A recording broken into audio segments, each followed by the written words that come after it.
site. Sonia comes to us having taken degrees at Swarthmore in economics, a master's at UW-Madison in urban and regional planning, and then taking her doctorate at University of North Carolina at Chapel Hill. She and I have worked together on numerous kinds of energy things, a nice complementary aspect, her socioeconomic stuff and my technical things, and we do things quite nicely. Sarah, if we could go to David, please. David Kaniski. David is a political scientist by training, undergraduate degree at Washington University over in St. Louis, master's at Yale, and then taking the MIT doctorate in the mid-2000s. So David comes to us from Georgetown with a nice perspective on the political and social elements. So together, Sonia and David have gotten together and they have thought about the socioeconomic implications of energy costs, particularly in the context of our current COVID crisis. So I'm gonna function as the moderator here. We'll go for 40 or so minutes and let our presenters talk about their material. And I encourage you then to submit questions or thoughts into the chat. I'll have access to that. And at about 12:45 or so, we'll end, and I'll try and organize a little discussion there with your chat inquiry. So David and Sonia, I turn it over to you guys, and energy insecurity in the time of COVID-19, please. Great, thank you, John. Thank you also, Sarah and others. Thank you to all the participants for being here today.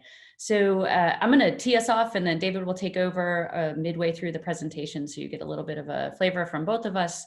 And I would like to acknowledge that this is shared work, but also our two collaborators, hopefully, I think are here with us today. They are amazing, Michelle Graff and Trevor Mehmet, both PhD students in the O'Neill School. So what I would like to present today is our ongoing study on energy insecurity during a time of COVID. And I would like to begin by acknowledging our funders. We've been very lucky to have very generous support from the National Science Foundation, from IEU, through the Environmental Resilience Institute and the Office of the Vice President of Research, as well as the Alfred P. Sloan Foundation. So let me begin by describing what energy insecurity is, so that we're all on the same page. Energy insecurity is generally defined as an inability to meet one's household energy demands. So what this could mean, for example, is that one might not be able to pay their energy bill, or it could also mean that a household doesn't actually have access to electricity. For example, if they are unable to pay their energy bills and they've been disconnected from their utility provider. Now, we know that energy insecurity is a pervasive problem in the United States, though the degree to which we actually don't know, which is part of the motivation for this study. And we know that energy insecurity, when a household cannot pay for their energy or don't have access to their energy, we know that there are severe consequences, such as mental and physical health implications. It can affect one's mental health in quite obvious ways if you don't have access, let's say, to cooling during a very hot day. But it can also affect people physically, and with a more extreme case of through death from extreme heat or cold exposure. And this is actually not a small problem in the United States, although we way underestimated the prevalence. But here I've just included a headline from CNN from a few years ago of a New Jersey woman who was disconnected a day or two before. She is on oxygen, or was on oxygen, and she died once her power was disconnected. This kind of story is quite common. So we're actually living through a very interesting and terrible time, besides just the pandemic, but also with climate change and the fires that are ravaging the West Coast. There are many outages that are currently in place as a result of PG&E, the utility provider, needing to essentially ensure the safety of their electric lines. And so they have these forced outages. So we can learn a little bit from the forced outages as to what happens to the households that face these conditions, that no longer overnight have, for example, have access to electricity. So we can see here on the right-hand side, for example, some of the news stories coming out of this. This was just from last year's blackouts. Some of these stories where mothers cannot keep their children warm, for example. Parents struggle with their children to put them on electronic devices, which is all the more important right now in the time of homeschooling. And I think that the average price of the groceries that a family lost in this last round of blackouts in 2019 was about $300. Now, some people can absorb the cost of replacing all their food in their refrigerator and their freezer when they lose it, but others can't. And if you're already struggling from material hardship, then replacing $300 of groceries is truly devastating. Now, we know a little bit, as I noted, about the prevalence of energy insecurity within the United States. The primary way that we do is through the Energy Information Administration, which administers a survey every 4 or 5 years that includes some questions on challenges that households might face paying their bills. So we know from the last year of data available from 2015 that 31% of respondents said that they had difficulty paying their energy bills or maintaining adequate temperatures in their home. And 20% of this national sample said that as a result of their high energy bills, they had to forgo buying other necessities, such as food. So this really highlights how energy insecurity threatens or exacerbates other forms of material hardship if a household has to make these very difficult trade-offs, for example, if they put money towards food or put money towards healthcare. We also know from other studies that the energy burden faced by some households is much higher than others. So what this graph shows is that the average household spends about 3.5% of their income on energy. But that if we look across certain social demographics, we see that some households spend much, much more than 3.5%. So low income city dwelling households, for example, spend over 7%. Households that identify as African American spend about 5.5% of their income on energy. Now, these data sources are great and they give us a certain sense of the problem, but they do not provide a very comprehensive view of just how prevalent energy insecurity is. And next slide, David, thank you. One can also surmise, and as we've confirmed, that the pandemic is actually going to exacerbate energy insecurity. So what this slide shows is that the demand for energy over the pandemic has increased. So this is what's called a load curve. You're looking at the time of day, so hours over the day, and how much electricity or energy a household is demanding. And you can see that during weekdays as well as weekends, there's been an increase in the amount of energy that a household demands. Now, this means that our households, these households end up paying a lot more for electricity as a result, whereas formerly it might have been the case that an employer, for example, might have paid for that electricity. Now, during the pandemic, there have been many states that have decided that they will put utility disconnection protections in place to help these vulnerable households. And so what these protections are essentially is they tell all the utilities within the state that over a certain time period, they're not allowed to disconnect houses that can't pay for their energy bills. Well, I would say roughly half the states adopted some form of protection, particularly in the early months of the pandemic, starting around mostly in April. But now, as we are 6-7 months into the pandemic, we're seeing many of these states letting these protections expire. This map is actually a little outdated. These protections are changing on almost a daily basis. But what you can see here is that many states recently had expirations and many more have expirations as of the end of September. And when households are not protected from being disconnected, of course, then they will face these certain forms of mental and physical stress. Now, we've already seen just many headlines over the past few months as these utility protections are expiring, that we can see that households, 35 million in one state or 35 million across the country, and pretty big numbers in various states are quite compromised as a result of these lapsing protections. Okay, so the research questions that we have posed as a result of this project is one, just a very broad question. Given the paucity of data that exists right now in terms of the problem, we ask the question of just how prevalent is energy insecurity within the United States? But then secondarily, has this insecurity or have rates of insecurity actually gone up as a result of the pandemic? We ask what factors then lead households to be more or less energy insecure, both generally as well as during the pandemic.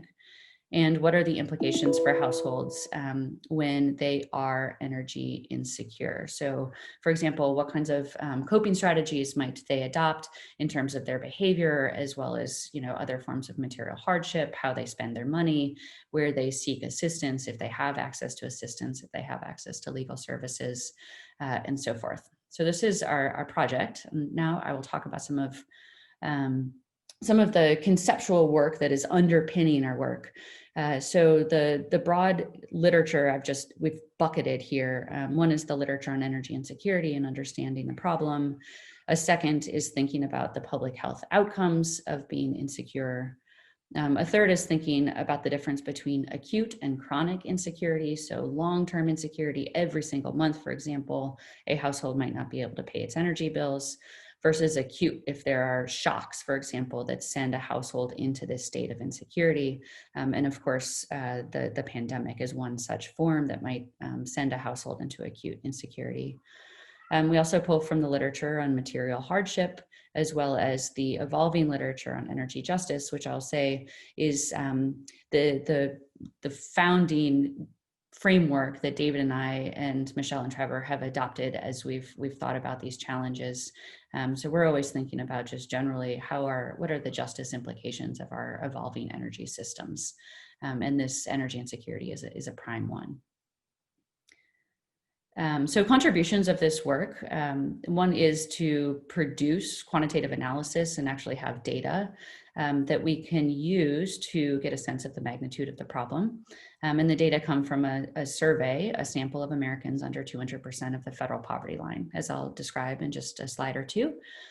We also are able to establish a pre-pandemic baseline, so get a sense of who is energy insecure even predating the pandemic, and then also have these measures of post beginning of pandemic, how are households changing in their insecurity.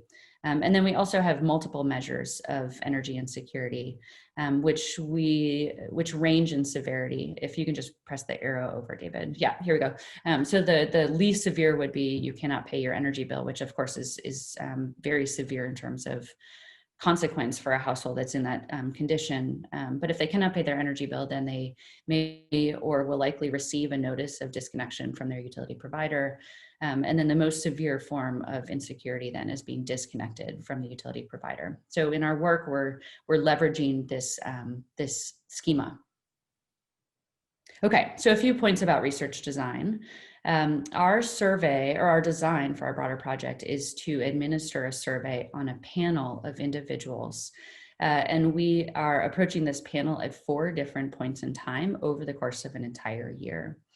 So here we've created a timeline for you. You can see that the pandemic began in March. Well, technically it began before March, but this is when it really was truly obvious to everyone that the pandemic was here. And this is when we started to see extreme unemployment increases.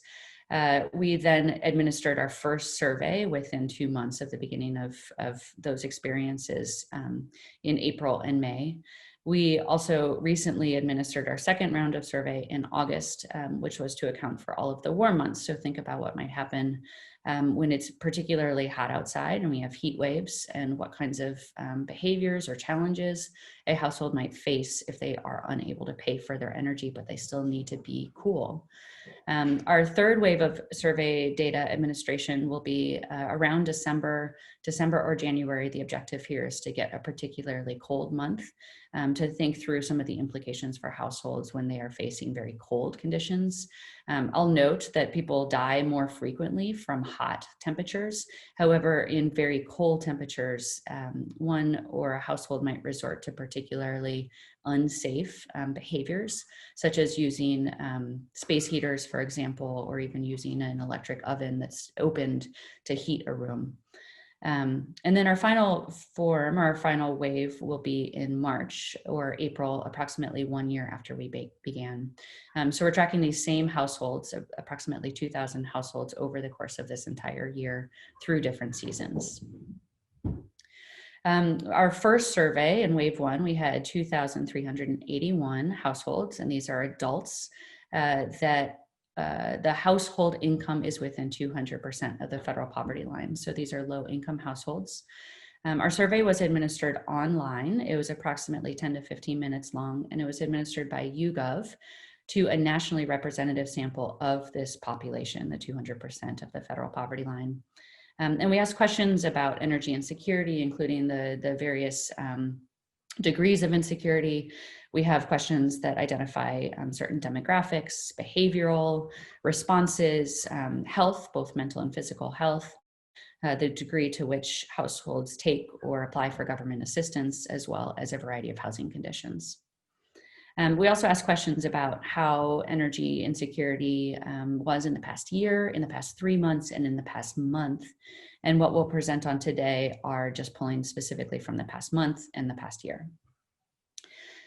We also were very fortunate to be able to have an Indiana sample specifically, and this is also a representative sample, which is pretty incredible for a survey firm to be able to pull such a sample, but it's also within 200% of the federal poverty line. So today what we're presenting is both include the results from the national sample as well as the Indiana specific sample.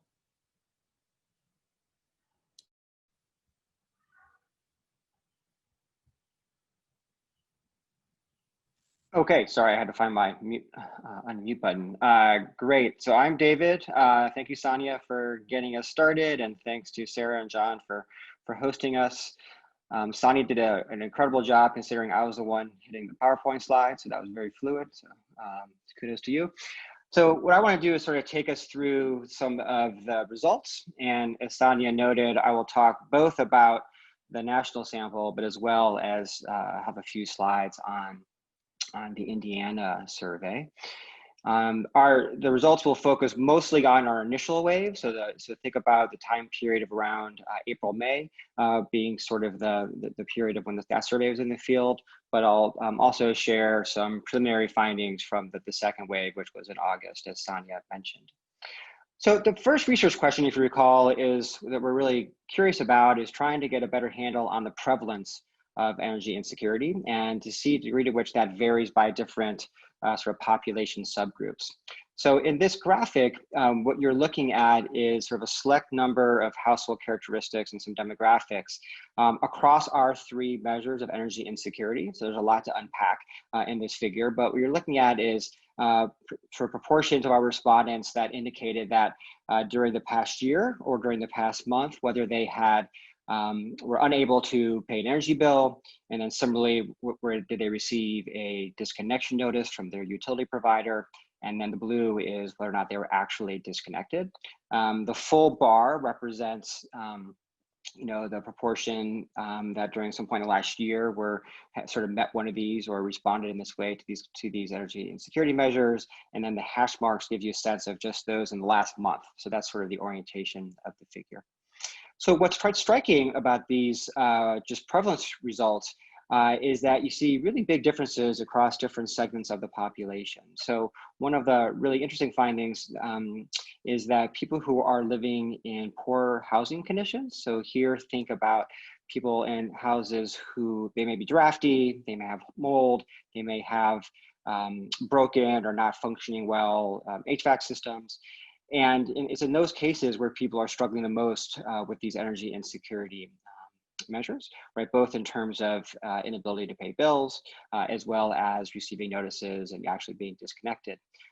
Similarly, people who are in households where someone relies on an electronic medical device, right? So the very people who need electricity to maintain their well-being are more likely to be energy insecure across each of our measures compared to those that do not. And then in terms of, you also see something very similar with households with children under 5. And then also we find very prominent differences across sort of racial and ethnic groups, right? One of the core things we are learning, which pretty much confirms what others have spoken to in the literature, is that Black and Hispanic households are facing much more severe energy insecurity compared to their white counterparts. So this is just one sort of quick sort of analysis that gives you a sense of how these measures vary across different segments of the population. Just as a reminder, all of these respondents sort of meet our income threshold. So these are people who are at 200% of the federal poverty line or lower as a household income. So what does that mean? So those are our survey results. But one of the things we can do then is sort of take those estimates to get a sense of just how prominent a problem this is across the entire US population. And that's what we do in this table. And the top part, the top part of the table expresses this in terms of the number of households, and the bottom looks at number of individuals. So if you sort of use our estimates then and sort of come up with these aggregate numbers, you see that we're talking about, 4 million households, 5 million households at some point during the last year were unable to pay an energy bill and would receive a notice that their service may be disconnected. And about 2 million people overall actually had their service disconnected. One early indication that things got worse during the early months of the pandemic is that a really large percentage of proportion of those overall numbers occurred just in the last month, which for our respondents again means sort of April, May time period of this year. Those are sort of in terms of households. We look at number of individuals. We're talking about 25 million individuals over the past year who were unable to pay an energy bill. About half of those would have occurred in the early years. The early months of the pandemic, and you can see the similar numbers. So this, more than anything else, just I think illustrates that this is a pretty big problem. This is not something that is just happening to a few vulnerable households across the country. This is an issue that is quite prevalent, and as Sonia noted, it's sort of an underappreciated form of material hardship. Okay, so the next question is, what factors predict chronic energy insecurity? And the sort of the statistical analysis that we do, and I'll show you results from, is a logistic regression, which we're going to look at the correlates of both chronic and acute energy insecurity. We are sort of accounting for state level phenomenon that might be sort of common to our respondents that might affect some of these outcomes. And just for modeling buffs who might be more convinced by a more standard linear regression model, all of our results are consistent sort of regardless of what kind of approach you take. So what the regression analysis allows us to do is look to see what the independent effects are of different demographics, as well as different household conditions, sort of holding other factors constant, right? So you can sort of look at these as sort of the independent effects of, for example, needing an electronic device in your household or having a household that identifies as Black or Hispanic. So what these odds ratios, which we show here, display, and we have results both for over the last year as well as the last month, is that if there's an odds ratio above 1, then you are more likely to have responded in the survey that you were unable to pay an energy bill, that you received a shutoff notice, and then in fact you were disconnected. And what I want to highlight in these results is that those factors that sort of seem to come out in that sort of descriptive bar graph table or chart that I showed you a few minutes ago, all sort of remain through a more sort of sophisticated regression approach. And some of the really strong determinants or correlates of these measures of energy insecurity are households with children under 5, those relying on an electronic medical device, households that are Black or Hispanic, particularly poor households. So remember, again, our sample is of people who are have household incomes of 200% of the federal poverty line or lower. And what we show, at least over the last year, is that those who are at 100% or below are particularly hard hit. And then notably, people who are living in housing conditions which are on average not as great are suffering the most as well. So what's interesting about these results, if you sort of look on the left-hand side and then the right-hand side, is that they're pretty consistent over the last year and the last month. But some of the effects over the last month get bigger, right? So the way to sort of think about this is who is getting hardest hit or who is most affected in terms of energy insecurity during that early period of time of the COVID pandemic. And here we see that effects of race really sort of stand out, as well as of those of poor housing conditions and families needing an electronic medical device. So long story short here, the point is that these demographic characteristics are pretty strong indicators of who's facing energy insecurity across the country. Okay, so let me try to say more about the impact of the COVID pandemic. I think we can learn a little bit just from looking at those two graphics as I just presented, but we designed the survey to be a little bit more specific, a little bit more sort of fine-tuned to try to get at this particular question, which is in what ways the COVID pandemic exacerbated energy insecurity.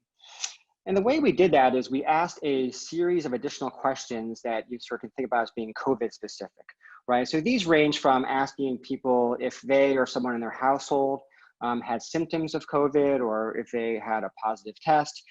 We looked at people who had lost income from job loss. So this could be people who were unemployed or who were furloughed or had reduced hours. We asked about a whole series of COVID impacts, in particular, whether people were less able to pay their rent or mortgage, meet other sort of household needs. And we also asked whether or not people received their stimulus check as part of the CARES Act. So what this graph is showing is individuals in terms of how they responded to these questions alongside their energy and these energy insecurity indicators. And what you can see, if you look at people who have some COVID symptoms themselves or someone in their household had these symptoms, they're more likely to be energy insecure. That's implied from this graph. Certainly people who face some sort of economic hardship as a result of the pandemic were also, perhaps unsurprisingly, more likely to face energy insecurity. I think I want to sort of highlight the very last part of the graph, which shows the COVID, the stimulus checks. The first thing you know is we've been finding pretty high prevalence of people who've not received their check. In our most recent survey, we found that just about 30%, I think it was, of the people had received their CARES check. So that's kind of a striking statistic on its own. But certainly people who are not receiving this additional assistance, which is intended obviously to help them meet their household needs, they are more likely to face energy insecurity in terms of not being able to pay a bill and receiving shut-off notices and also being disconnected. These kinds of results, just if you're curious, hold up in a regression framework. So this is just showing you sort of coefficients from a similar kind of model that we did before. These models control for all those other factors that I already showed you. So on top of race, on top of housing conditions, on top of households needing medical device, people who have been disproportionately affected by the COVID pandemic are also, this is uniquely contributing to their energy insecurity, right? So the big inference to make from these results is that the pandemic and the economic dislocation that has resulted has really exacerbated energy insecurity, right? So people who may chronically be suffering from this problem or experiencing this problem, they are more likely to even be exacerbated for those individuals. And there probably are new people who are being brought into an energy insecurity state, whereas they may have been more energy secure pre-pandemic. So just to sort of summarize some of those findings, the pandemic, we think, has clearly deepened energy insecurity. As I already noted, there are these independent effects of the pandemic as we've measured them, which are contributing to our understanding of who's energy insecure. And the good news about the CARES Act is that it seemed to have helped. For those people who actually received this support, it did reduce their chances of being energy insecure. The challenge is that not as many people received the support as probably should have. Okay, so those were the national sort of wave one results. I'm gonna spend just a few minutes quickly going through some of the Indiana results and then give you sort of a sense of what we've been finding in our subsequent wave two. So as Sonia mentioned, we've basically ran the exact same survey instrument among a state representative sample here in Indiana. This graphic just simply shows you where our respondents come from, and the survey was designed to be geographically representative, so we're sort of hitting each part of the state, but also to be representative of, again, the same income population here in Indiana. And what's remarkable, or I think remarkable, or at least noteworthy, is that we find basically the same thing, right? The same factors that exist and come out as being important in our national survey emerge in the Indiana specific survey. In particular, race and ethnicities, or Blacks and Hispanics, are much more likely to face energy insecurity across all of our measures. It's particularly noteworthy that as the measures, or as the energy insecurity gets more severe, so our measures are more severe, these race factors are particularly prominent. But we're also finding that poor housing conditions, the amount people are spending on energy, all kind of hang out in the Indiana survey. We're still sort of working through the Indiana results, but I think the big lesson is that Indiana, we're special in many ways, but this is not the problem is certainly present in Indiana as well. Okay, so have things gotten worse over the course of the summer? As Sonia noted, we've just gotten results back from the second wave of our survey, which was in the field in the middle, so early to mid part of August. And our whole purpose for doing this panel design is allowing us to track households over the course of a full year. And the August timing in particular is important because it's a hot month, right? So it's a period of time where people may have additional demand to use electricity for cooling needs. So just to give you a sense of what we learned from wave 2, and this will be a brief part of the presentation. One of the new areas we're asking in wave 2 is we're trying to get a handle on what kind of utility debt people are beginning to accrue, right? And one of the things we've learned is that nearly 2 out of the 5 households that we interviewed, that we surveyed, have some sort of utility debt, right? So this is on top of other kinds of debt. Like certainly these households have credit card debt, they have student loan debt, all the other kinds of debts that people tend to have. But these are cases where people are, have a balance on their utility bill, right? So these are the very people who are at risk of receiving a disconnection notice and being disconnected from their utility provider. About 20%, I believe, had a utility debt of about $100 or more, and about 1% had over $1,000 or more in debt. So, one of the implications of the shutoff policy protections that Sonia was talking about earlier was that while there were moratoria on actual disconnections, they are not designed to alleviate the long-term reality that people still have to pay the bills that they use, the electricity they use. So just because you're not going to get shut off does not mean you won't have to go back in time and pay off the debt that you have been accruing. So one of the things we're tracking in our survey is just how bad the debt burden is getting for these low-income households. So a couple other interesting numbers, 38% of respondents across both ways had received their stimulus check. We should probably emphasize they're only 38%, right? So this is a population that, this aid would have been most helpful for, and our results show that it makes a difference, at least for relieving some energy insecurity. But strikingly, just under 40% of our respondents actually received their CARES check. We also found that it's about over 7% of individuals in our survey were evicted over the summer.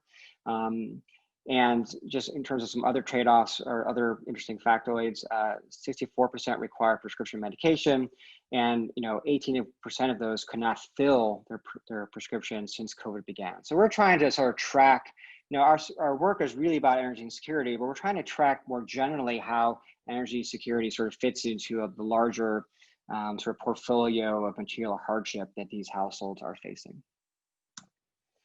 In terms of the energy insecurity measures themselves, in terms of wave 2, or now really looking across from both waves of our surveys, since May, our best estimates are that 20% of these low-income households faced a month where they could not pay a bill, right? About 15% received a shutoff notice, and 6 to 7% were actually disconnected. Again, it bears repeating that this is a period of time when we had these protection policies in place, which are now largely expiring. So we have every reason to expect that the rates of disconnection are going to increase in the coming months. And that's particularly problematic given we're heading into the colder part of the year where people are reliant on these services. The effects based on race and ethnicity are quite prominent. This is again sort of aggregating across all of our both of our surveys. You can see that Blacks, for example, are more than twice as likely not to have been able to pay an energy bill compared to whites, similarly for Hispanics. And even more striking is the difference between Blacks and Hispanics and whites in both receiving a notice and being disconnected, right? So the racial disparities are really sort of front and center in all of the analysis we've been doing, and it's a topic that we are spending a lot of time thinking about. Okay, let me just finish with some discussion implications, and we're very interested to hear people's questions and have some discussion. So we've already sort of mentioned seasonal implications, right? So one of the ideas in doing this research is that, you know, the energy insecurity may vary in its intensity because of the time of year, right? So summer presents its own set of problems because of how hot it gets and the needs for cooling, whether it be air conditioners or fans, whether it's having, you know, well-insulated homes, et cetera. There are a different set of challenges that emerge during the winter months when it gets extremely cold. One of the things we'll try to do in our next survey is to expand beyond electricity. A lot of people will use other sources of energy in order to keep their homes warm, right? So that could be natural gas, it could be heating oil, and we want to sort of extend our thinking to those kinds of sources as well. As I think made pretty clear, there are these really prevalent racial disparities in energy insecurity. And, you know, obviously this is not the only place where we see racial disparities in health outcomes and economic outcomes. And, you know, one of the things we're trying to unpack is the degree to which there's sort of systematic biases or discrimination or other kind of inequities that are driving these results around these sort of racial disparities that we're finding. And there's this compounding effect, right? So we see racial disparities here, but as we all know, people of color have been disproportionately hurt economically because of the pandemic. They're more likely to face health implications of COVID in terms of both getting symptoms or getting COVID, as well as higher mortality rates. So all these things are sort of interacting in a way that's quite devastating, and something we want to be able to think more about. As we've noted, the shutoff moratoriums are basically coming to an end. We've been tracking these since the beginning of the pandemic. Underneath these emergency measures, there's sort of a patchwork of state policies that provide some protections for individuals. The emergency provisions added some additional protections, but as these expire, we want to understand what this is going to mean for energy insecurity. And in all likelihood, it's going to exacerbate the problems that we are demonstrating through our research. I mentioned the problem of debt accrual. And then another dimension, which we really haven't talked too much about today, but we're studying through the surveys and in other work, is thinking about where government can step in, right? So there are a couple of government programs at the federal level that are designed to help people with this problem.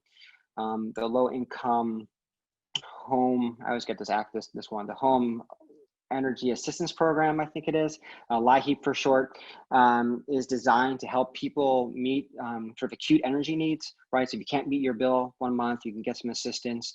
If you have sort of a breakdown in equipment, you can get some assistance. But this is a small program that is underfunded. The funds get exhausted early in the year often, so they're not available during hot summer months. So clearly there's more need for these kinds of assistance programs. There was sort of a short-term infusion of dollars through the CARES Act into the LIHEAP program, but you know, certainly not enough to meet the demand.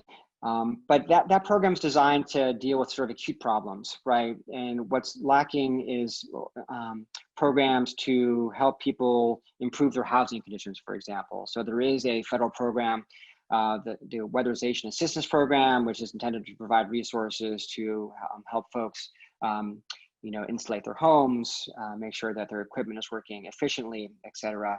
But that program too is pretty small, and we know that there are disparities in who gets access to those resources. So clearly, you know, given the material hardship people are facing in this realm, additional government assistance would be one solution to meeting this challenge. And then for us as a research team, you know, we're just sort of getting started on this.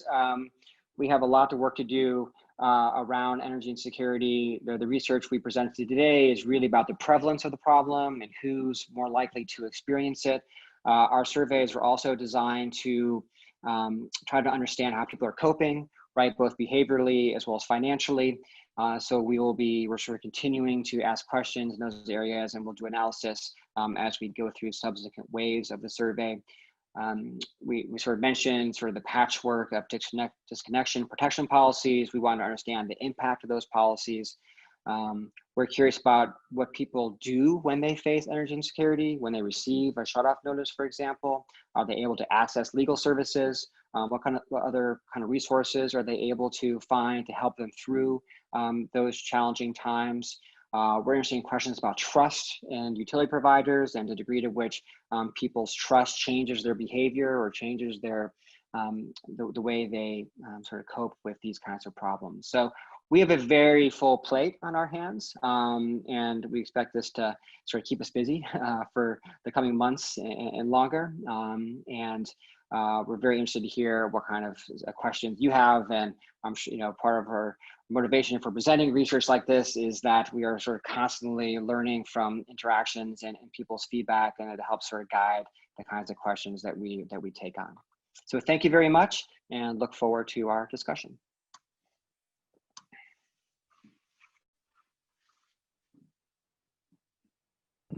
Super. Thank you, guys. Thank you very much for the nice presentation. Let me remind our participants, you can send your questions in via chat. I've got a couple of them here in front of me, and so we can start with those. I've taken a few notes here, and I've got some questions of my own. So let me go ahead and begin with a question that we've received from the audience here. And David, I think you touched upon it a fair amount. And David, I don't know if you want to scroll back or if you want to put your screen to maybe non-present mode so we can refer to the slides in a more effective way. But I think you maybe covered some of this question in some of your comments. Does your survey, the survey tools that you used and the results that you got, capture the effects and the impacts of the state-run energy assistance programs during the time of COVID?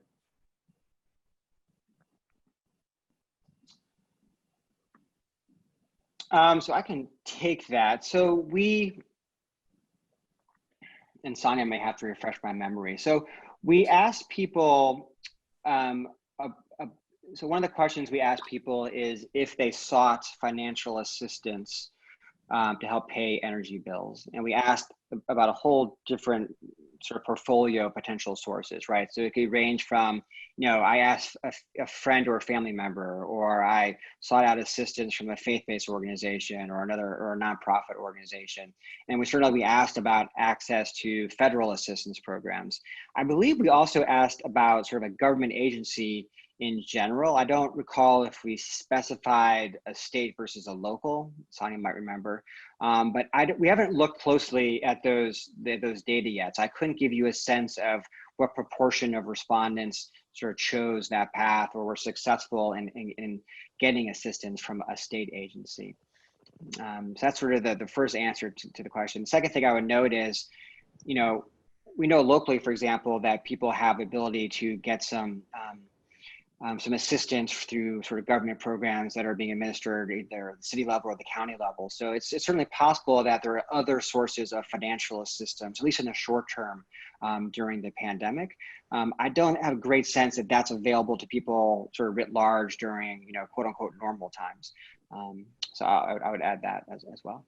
Yeah, I'll just add one other thing. The LIHEAP program that David talked about, as well as the WAP, so the short-term infusion of money to help pay for a bill, as well as the money to help weatherize one's home, are both functionally state programs. They're national programs, but the money funnels then through the states, and the states determine how to allocate it and what the eligibility requirements are and so forth.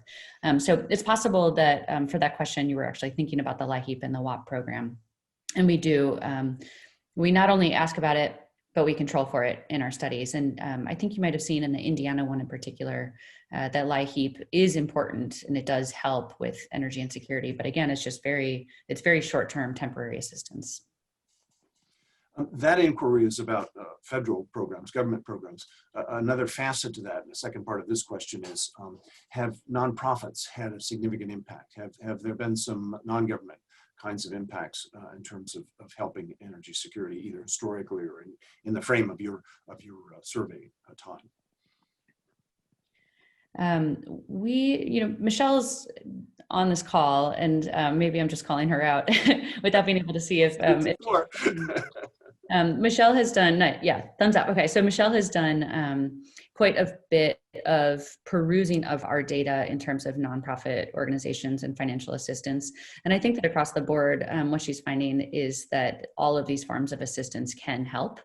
And that's just generally from our long-term work on energy justice. We find that nonprofits play a really important role in energy justice programs and in helping vulnerable communities. So these findings are reaffirmed, though we don't, in any of the papers we have right now, we don't focus very specifically on the nonprofit assistance. Okay, very good. Oh, I'm delighted to ask this next question here.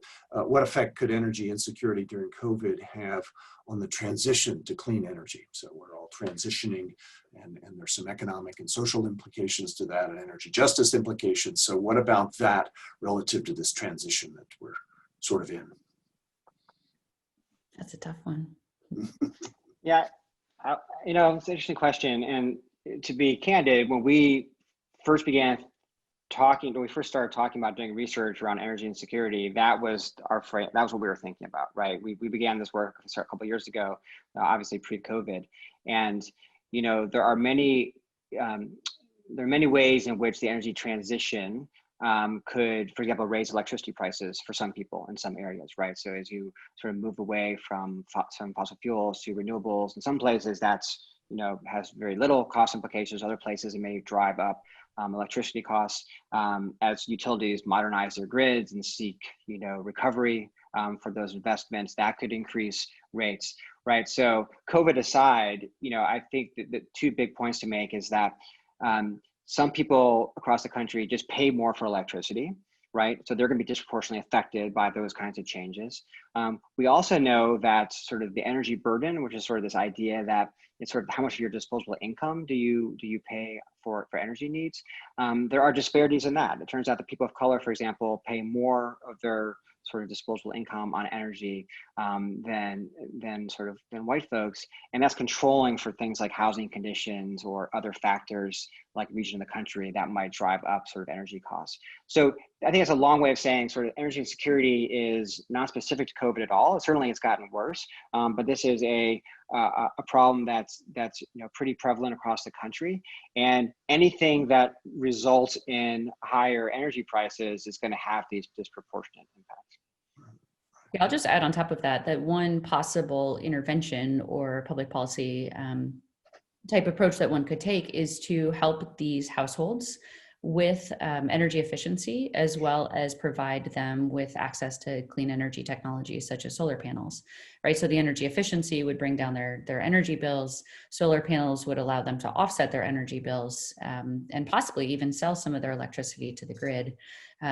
Solar panels or storage units or something like that would also help these households have more energy autonomy and not be so reliant on their electricity provider, which from what we're finding, mistrust and decades, if not centuries of, well, not centuries, decades of poor relations, I think really harm the interaction between the two. So I think that there's possibility for government assistance that is moving towards a clean energy transition to specifically help these households.